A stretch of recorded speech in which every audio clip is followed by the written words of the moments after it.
everyone, myself Akshya, and today I hope everyone is fine with this COVID times. Today I'm going to do a review on this book, 21 Lessons for the 21st Century by Yuval Noah Harari.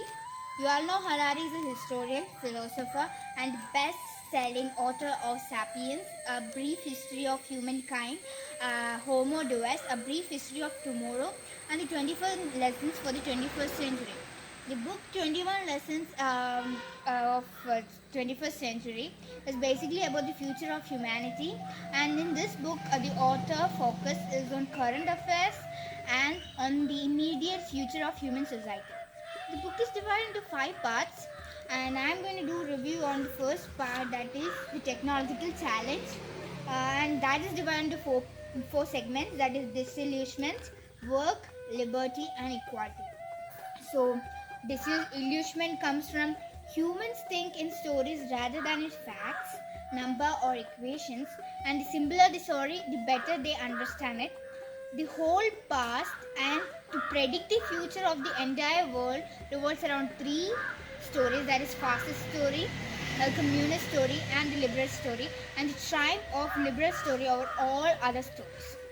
From killing mosquito to killing Todd, this is all about the scene of disorientation and impending of the acceleration pace of technological disruption. As AI, artificial intelligence, improves, we might reach a point when no humans can make sense of finance by more.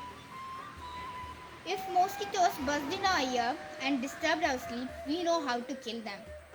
But if thoughts buzz in our mind and we cannot kill them, and the revolution in biotech, we have to understand the revolution in biotech and infotech will give us control of world inside us and will enable us to engineer and manufacture life.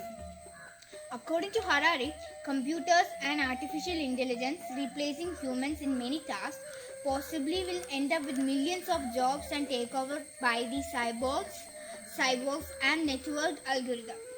This book is basically revolving around religion, politics and science. I think due to increase of AI, there will be a lot of change in lifestyles and new job developments will take place, which help us to express our self-talents and more normal educations.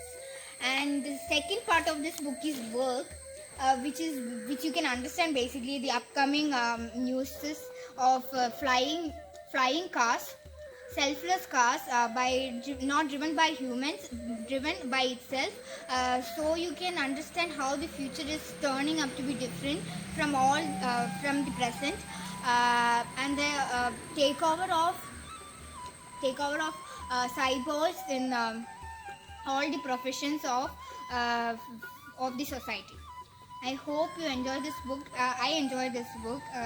It's very informative and philosophical. Thank you.